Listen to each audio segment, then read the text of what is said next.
Okay, so I'm good to start.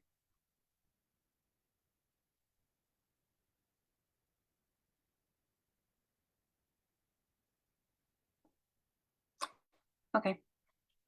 Hi, my name is Jennifer Nagrant. Thanks so much for joining me today.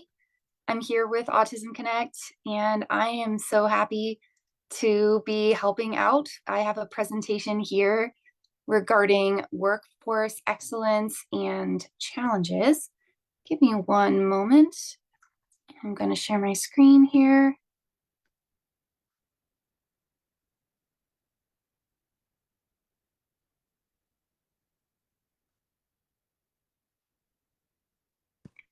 Okay. So I just want to give you a quick disclaimer that PowerPoint presentations are not really my favorite thing. So if anyone has any questions along the way, I would love to answer them. I'm a very talkative kind of person, and that would work just a lot better for me, I suppose. So this is me. I'm considering myself a lived experience educator because I am autistic, and I have been through a lot of challenges in the workforce, and I have made up my own ways of getting through, and I am excited to share this with you. So here's basically my agenda for this meeting. So first, I'd like to share a song that I've written kind of about these experiences.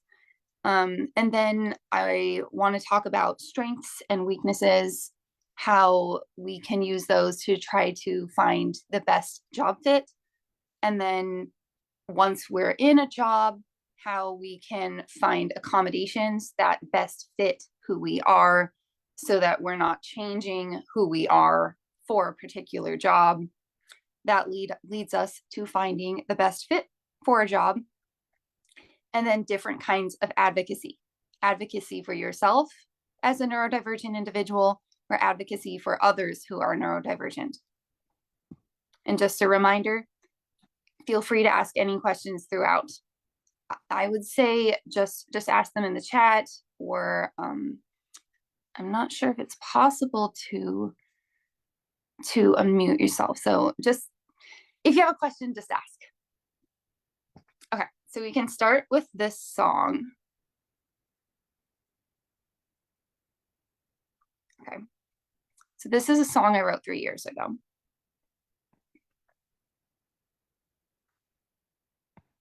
Let's see if we can hear it.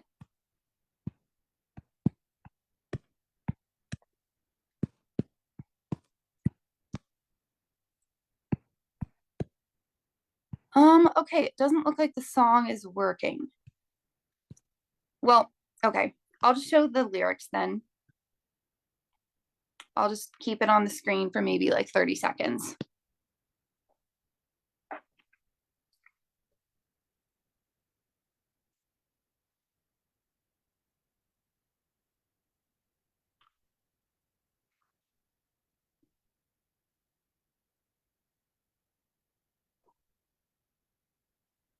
Big news. Oh.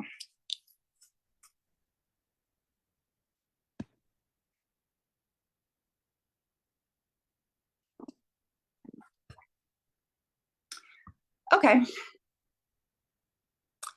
Oops. I'll just get out of here. Okay, so I understand that the lyrics seem pretty dismal. And that's because a lot of my experience has been dismal. But we're here to change that, right? So I think that one major portion in the lived experience of autism in the workforce, is these really sad, unfortunate challenges. But what we can try to do is try to find good fits for ourselves, figure out accommodations that really help, and really just, while staying true to ourselves, finding what works best for us. You might wonder, okay, who is this person? What kind of things have you done? So this is kind of a shortened resume of where I've been. I have my ups and downs in each of these areas. I started in food service. I've been an assistant for special needs. I'm now getting back into behavior therapy.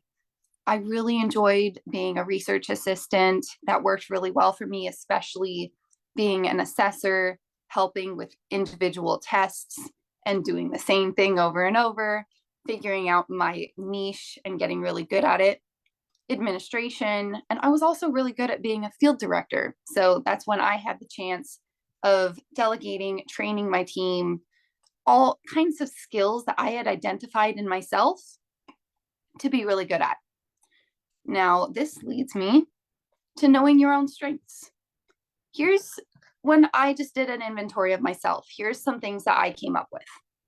Everyone's going to have their own different strengths. And I do think it's important to focus especially on your strengths and not your weaknesses. I will get to weaknesses, I promise.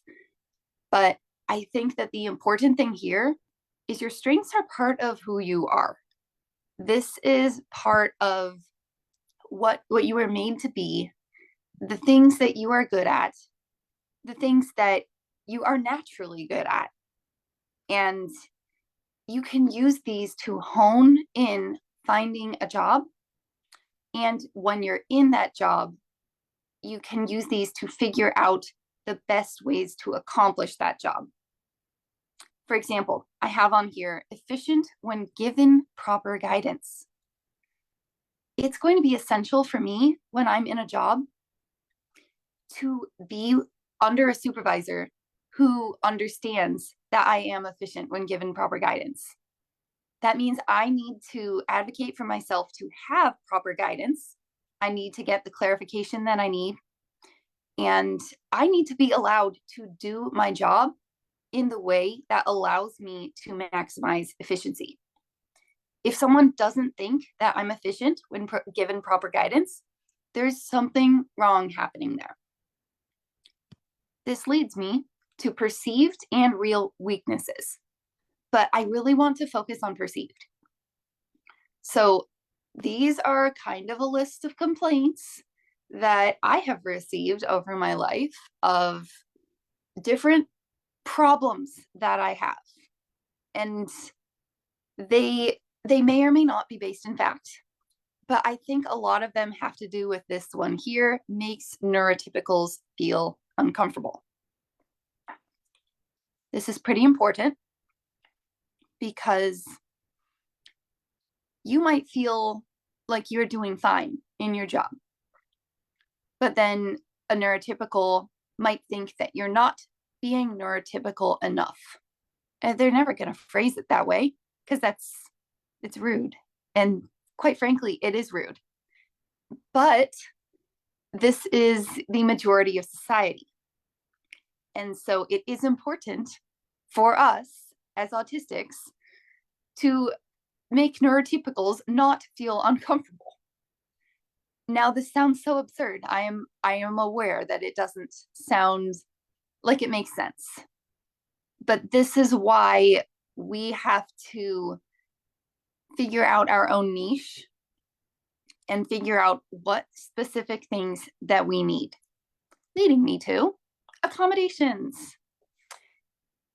I hate to have this answer, that there is no correct answer, but accommodations can help. So whenever I enter a new job, I go to my accommodation specialist. I specifically use the services of Dr. Yulika Foreman, and she's available on Instagram at The Expert Ally. And basically, what happens when I go to her is I share a little bit about what my job is, my new job, and then the issues that I'm having. Maybe I'm having certain triggers in certain situations. Maybe I am noticing, oh, people are accusing me of being rude or mean or whatever in this circumstance and this circumstance. Or maybe I'm finding I need to ask a lot of questions in this circumstance and this circumstance. And if you don't know what to put, she'll tell you.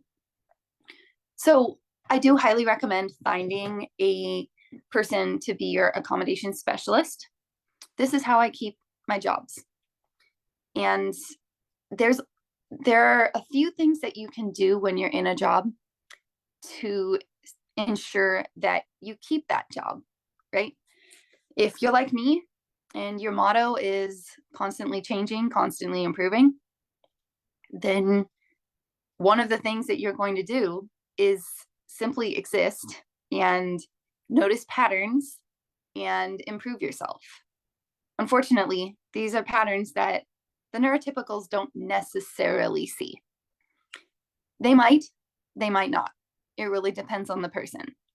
So another thing that you can do is you can get legal accommodations. If you get legal accommodations, then you have the law behind you.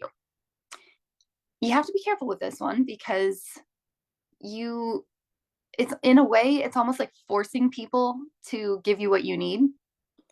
And yes, it is legal. You are legally allowed to have these things. Here's some examples, by the way. But it's a slimy battle, to say the least. Because yes, technically they are not allowed to retaliate against you for having accommodations, but you should know that in gaining accommodations, it's not a smooth battle to have your rights. So the best thing I can say is know your rights going into the job. And these are things that we are not necessarily used to having. We're not used to knowing that these are rights. We're used to giving these up. For example, the one that I keep bringing up, right to clear instructions. I'm not sure how many of you or how many of your autistic loved ones have gone through their lives having so many questions, but people don't want to answer them. They say you ask too many questions. Maybe your autistic loved one doesn't know how to form the questions. So they're out there struggling, not knowing what they need to do and not knowing how to advocate for what they need. That's a real need.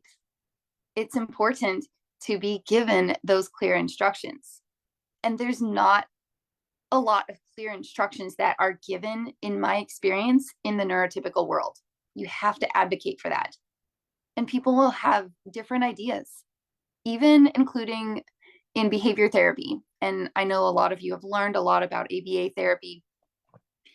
ABA therapy is meant to be based off data and be very specific. If you're talking about eloping, it's a certain distance away from the person. And maybe it's even at a certain speed, or they have to be running versus walking, or whatever the case may be. If you are an autistic person working in that field, you absolutely need to know that it is running instead of walking, because you might mark that the kid was eloping when that's not what the BCBA meant by eloping. This is an example that I have seen a lot in the positions that I've been in. But it's important to know that you are allowed to have those things. If it's too loud in your environment, you are legally allowed to say, I cannot work in that loud of an environment. I need to have the ability to put earplugs in, or to put my headphones on, or whatever it is the appropriate accommodation. Now, another way that we have to be careful is it also has to be something that allows you to continue doing the job that there is. This is why if you're blind, for example, you probably still cannot get a job as a pilot, because it would interfere with the specific duty that is required of you.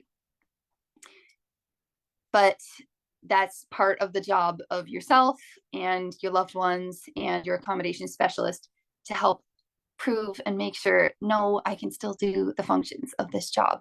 I just need the support to have the basic functioning that I need to do in order to do it. This leads me to job identification. You do not want to go into a job where you have to constantly fight for your rights.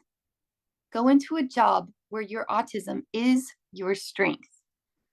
These are going to be places, I have here some keywords to look for. neurodiversity affirming, trauma informed, inclusive. I hate to say this isn't always going to work. I have been fired from places that claimed to be trauma informed and that even gave presentations on how to be neurodiversity affirming. However, I do think that if you go into these jobs, that is where you're going to find the best chance. And I know it's hard. You got to keep your head up. Another thing that I have to say is in an interview, you are allowed to clarify questions. You're allowed to take your time. This is something it took me a long time to figure out. I would be so afraid of going into an interview because I would be afraid I wouldn't know the answer to a lot of the questions. Describe a time when, whoa, hold on a moment. It's not so much about memory. It's more about what kind of thing are they looking for? And can I share that? So what I will do is I'll say, okay, I just want to understand a little better. Can you clarify that just a little more? And then I hear, oh, okay. They really want to know about a time that I managed my time. Okay, that's a lot easier to think of than a time that I had a struggle at work. And then I might name the wrong kind of struggle. Another thing I like to do in an interview is ask about corrective policies. This is just kind of figuring out what shields are available for you. So this is going to be, okay, do you have a 3 strikes policy? Is this the kind of employer that, like, what kind of things do they fire people over? What kind of things do they promote people over? These are important to understand. Maybe you have a good job staying in a job, but not moving up in the job. Then you got to understand, what am I doing wrong? What are the others doing that they're not appreciating? And then you can't make the mistake of trying to be like them. Instead, you got to focus on your own strengths, set boundaries on the areas that you know that you are not going to be able to do, and allow yourself to really grow and excel in the areas you know you can. So if you're really good at detail identification, make sure your employer knows that. And if you're not good at, I don't know, being on time to something, then make sure that they understand that that's because you spend so much time making sure your work is accurate, and look at how accurate your reports are. You know, this is just an example. Let's see what we have. Okay, so now I want to get into advocacy. This is another way that you can get what you need in the workforce. So maybe you have your accommodations, maybe you're in the process of it, maybe you decide against it, I don't know. But these are some things, and you don't even need to be autistic to use these. Anyone can use these to make just a more inclusive workforce. I think I need to take a break.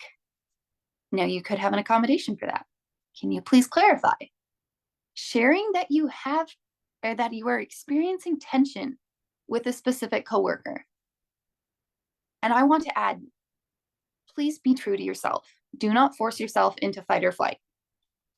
If you find yourself constantly going into fight or flight, it might be an indication that it's a poor fit for you. And I know that's hard. As you saw from my mini resume, I have been bouncing all over the place trying to find a good fit for myself. It's a struggle, and we need support. This brings us to those who want to be our allies. The main thing that I want to say first is, please affirm us and encourage us. We are aware. We have shame inside of us. Maybe we don't. I don't know. That would be amazing. And we don't need to be reminded that we have these weaknesses. We are hyper aware of that. Please focus on our strengths. With that being said, if you do want to help us with something specific, tell us that. Give it in a specific way. If there's something, this is even if you live with this person, you can offer to take a specific task. This wouldn't be their work task. This would be maybe around the house, or double with that person by being with that person while that person does the task. Clarify. Maybe what they need is some agency. Maybe you're around them too much for them to feel that they have any independence. If you're not sure, ask what they need. Allow them to tell you in their own way. Maybe they prefer to use their AAC device to let you know.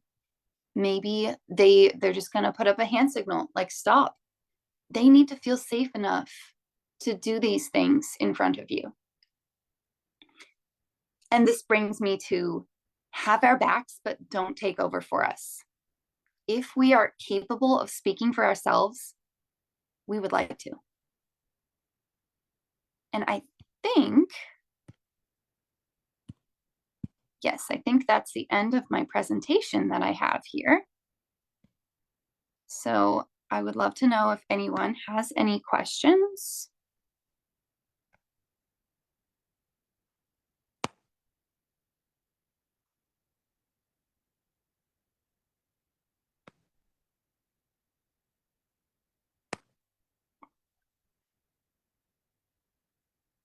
Okay, is that everything?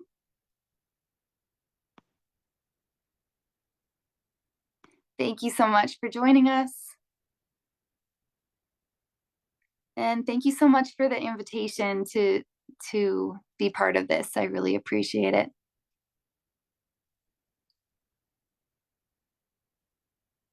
Okay.